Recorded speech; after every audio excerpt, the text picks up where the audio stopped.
सबसे पहले आपसे पूछेंगे 12 साल के बाद सेम जोड़ी वापस आती है, नॉस्टैल्जिया ज्यादा है या रिस्पॉन्सिबिलिटी?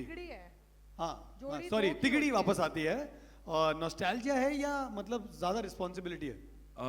देखिए, मैं सबसे पहले तो good evening everybody, good evening the media. ये जो हम तीनों साथ में आए हैं 12 साल के बाद, ये एक यूएसपी है बहुत, क्योंकि जो जितने भी बच्चे थे जो से 12 साल के थे, 14 साल के थे, they have grown up seeing Indian Idol, और जिनकी उम्र अभी 25 और 26 साल की हो गई, they want to relive those moments कि हमने पहला, और ये पहला एकमात्र रियलिटी शो है आप जानते हैं जिसके बाद इतने सिंगिंग रियलिटी शो शुरू हुए। और बल्कि Musically I and Farah and Sonu were discussing कितना म्यूजिक चेंज हो चुका है कि पीपल हु हैव जस्ट 12 और 14 जब हमारे शो पर आए बोलते हैं कि वी डिसाइडेड कि हमें इंडियन आइडल में आना है, हमें बल्कि ऑफर्स बहुत मिले हैं आने के, but we decided to come on Indian Idol. I said why? मतलब we grew up on this show. I think that's a USP of the greatness of Indian Idol. Well Sonu ji, मैं आपसे पूछना चाहूँगा कि इस बार यूजुअली बहुत सारे रियलिटी शोज आते हैं, हम हर रियलिटी शो में बोलते हैं हमारा शो अलग है, हमारा शो में कुछ डिफरेंट होने वाला है, लेकिन जब सीजन पर सीजन आते हैं तो मुश्किल हो जाता है कुछ ऐसा डिफरेंट करना। तो इस बार आपका क्या रोल है इस शो पे? First of all good evening everyone. मेरा रोल जैसे सबका है वैसे ही मेरा रोल है कि मुझे सिर्फ और सिर्फ एक ही जगह पे हमको नज़र रखनी है, वो है सिंगर्स, वो गाना और गाने के अलावा कुछ नहीं। मैं आपको इसका एक अच्छा सा एग्जांपल देता हूँ जो मैंने अभी पिछले कुछ इंटरव्यू में दिया। तो हमारे शो में एक बहुत ही अच्छा सिंगर आया था जो अरुणाचल प्रदेश से आया था, बहुत अच्छा सिंगर। उनका कुछ इशू था शरीर में, पर वो गा इतना अच्छा रहा था कि हमने उसको लिया। पर जब वो हम थिएटर राउंड में आया तो उस तब तक उसके साथ में इतने कमाल के धुरंधर सिंगर्स आ चुके थे कि हम तीनों ने बिल्कुल ये नहीं सोचा कि वो स्पेशल नीड्स का आदमी है तो उसको आगे लाया जाए, क्योंकि ये उसकी तरफ भी नाइंसाफ़ी होती और जो सिंगर्स हैं उनकी तरफ भी नाइंसाफ़ी होती कि हम एक को हीन भावना से देख रहे हैं कि जस्ट बिकॉज तुम्हारे कुछ प्रॉब्लम है तो हम तुमको आगे लेकर आएंगे, और हम किसी और को कि तुम्हें प्रॉब्लम नहीं है इसलिए तुम पीछे हो, ऐसा नहीं कर सकते हम लोग। सो हमारा सिर्फ एक ही लक्ष्य रहा है और पूरे सीज़न में हमने यही सोच के रखा हुआ है कि सिर्फ और सिर्फ म्यूज़िक को और कला को देखा जाएगा। एंड इसका आप मेरे ख्याल से प्रोमोज में इसका रिजल्ट देख रहे होंगे। कमाल के सिंगर्स आए इस बारी, ऐसे आए कि हमारे डायरेक्टर साहब और हमारी जो टीम है आराधना वगैरह सब परेशान होंगे कि इसको काटे कैसे शो को, इतने सिंगर्स हैं और इतना माल मसाला है। So we very happy that this is turning out in such a beautiful way. Thank you so much sir.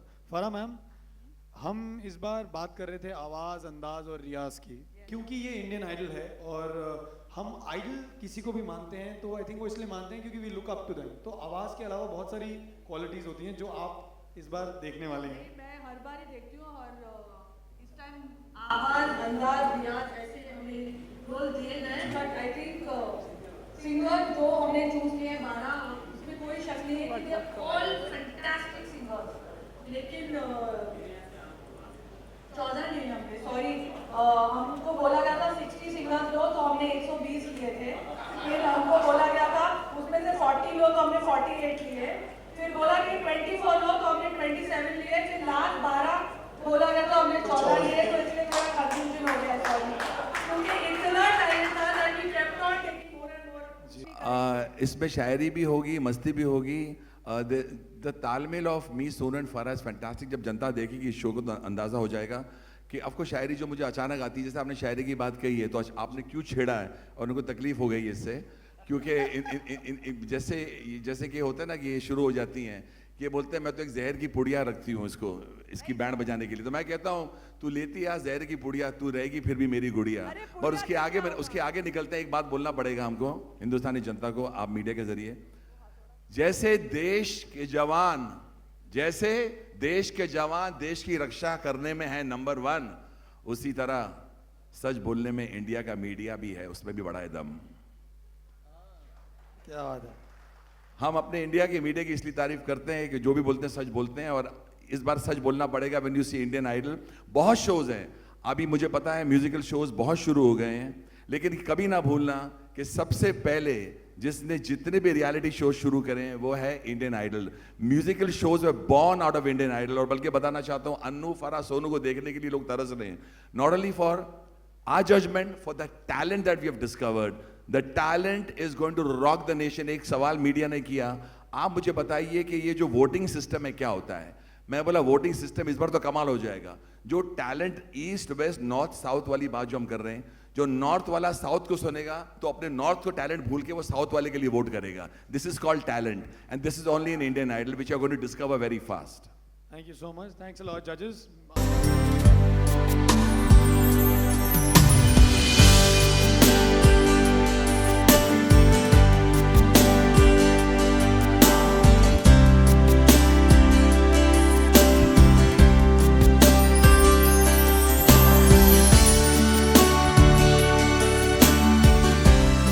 देखिए, आई सोनू एंड फराह 12 साल के बाद आ रहे हैं साथ में, ये बहुत बड़ी यूएसपी है।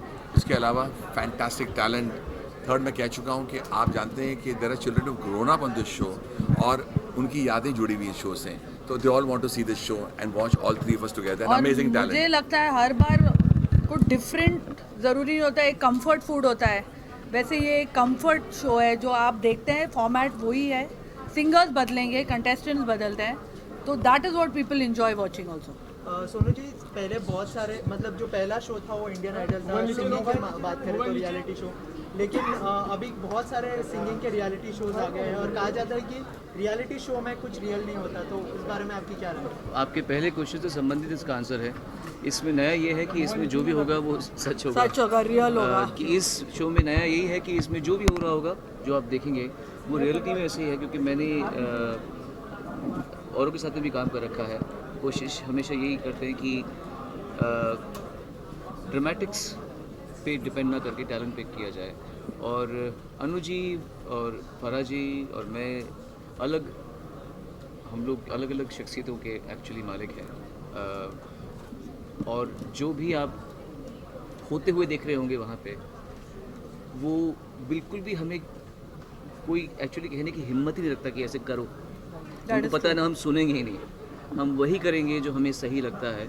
और विद ऑल ड्यू रिस्पेक्ट, ऐसा नहीं कि हम किसी की बात पर, वो लोग भी सच्चे हैं, जो लोग इस शो के पीछे हैं वो भी सच्चे हैं, और जो शो के सामने इसका चेहरा बन के खड़े हैं वो भी जेन्युइन हैं। और आपको गुड न्यूज़ दे दे, दे दो प्लीज दे दो। दे दो। क्या है जो सर? सोनू ने बोला थी, गुड न्यूज़ ये है कि वहाँ कोई टेलीप्रॉम्प्टर नहीं होता है कि लिखा होता है सोनू आप ऐसे बोलना, फराह ऐसे बोलना, अनु जी आप ऐसे अरे बोलना। अनु जी का टेलीप्रॉम्प्टर कैसे हो सकता है? इतना फास्ट कोई टेलीप्रॉम्प्टर जाता है क्या? सही बात है। तो आप जानते हैं ना कि तो हमारा जो शो होता है इंडियन आइडल का, हमारे बख्शी साहब ने एक बड़ा अच्छा गाना लिखा था, ये पब्लिक है, सब जानती है पब्लिक है, पब्लिक को पता है असल क्या है और झूठ क्या है। इनको पता नज़र आ जाता है कि तीनों कैसे बोल रहे हैं, क्यों इस सिंगर को ले रहे हैं, क्या है क्या नहीं। तो it's going to be a very real show and absolutely real, absolutely true show. Right. Bonding हमारी कभी भी गई नहीं थी। 12 साल के बाद मैंने इनके साथ बहुत शोज़ किए हैं।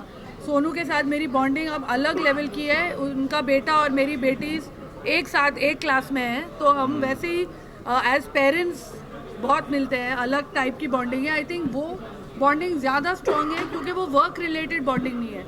वर्क रिलेटेड जो होती है, जब काम खत्म हो जाता है सब अपने अपने घर जाते हैं। तो आई थिंक हम तीनों ने वो बॉन्ड अभी तक बरकरार रखा है, अलाइव रखा है।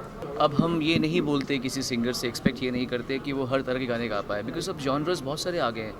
तो किसी भी सिंगर की अगर स्पेशलिटी एक सर्टन जॉनर है, कोई इसका जॉनर है, तो हम बिल्कुल ये चाहेंगे कि वो उसमें एकदम अच्छा रहें, अच्छा गाएं, उसी में उनका फोकस, हम उसको पूरा फोकस लोगों का उसी में डाल सके। तो ये हमारे इंडियन आइडल में जब मोनाली आई थी तो I remember it was a piano round और वो गाना गा रही थी, ओ मेरे सोना रे सोना रे सोना रे। उस वक्त मैंने उसको प्रॉमिस किया था कि I will give you a song. उस वक्त मेरे पास काम ही नहीं था, लेकिन जब मुझे काम मिला तो सबसे पहले मैंने मोनाली को बुलाया। देखो, Indian Idol walks the talk, okay. हमने जब उसको मैंने बुलाया, और ये पहला एक मात्र शो है, अगर आप जानते हैं कि इंडियन आइडल में जो सिंगर मोनाली को हमने बुलाया, उसको मैंने मोमो के धागे दिया, उसको राष्ट्रीय पुरस्कार मिला। ये कोई reality show can not lay claim to that fact. It can only be said about Indian Idol कि हमने जो बोला हमने वो किया। और इस बार भी अगर कोई ऐसा, बल्कि मेरी नज़र तो पड़ चुकी है, और मैं और सोनू एक दूसरे का भी अपना कमाल है, एक तालमेल ही होता है कि हम देख लेते, मैं फराह को भी देख लेता हूँ, फराह भी देख लेती कौन सी सिंगर कमाल जा रही है, कौन से नहीं जा रही। Most probably it's very too early to say, but there are one or two singers. Baahubali वाले और नहीं मैंने नहीं, आपने तो अभी देखे नहीं है। आपने और भी नहीं देखे, और सिंगर्स आपने देखे नहीं आपने तो सिर्फ 4 देखे हैं, 10 और हैं। बट देयर आर 2-3 सिंगर्स जहाँ हमने सोच लिया है कि इनके साथ जरूर हम काम करेंगे। मैं एज अ कंपोजर जरूर काम करूंगा।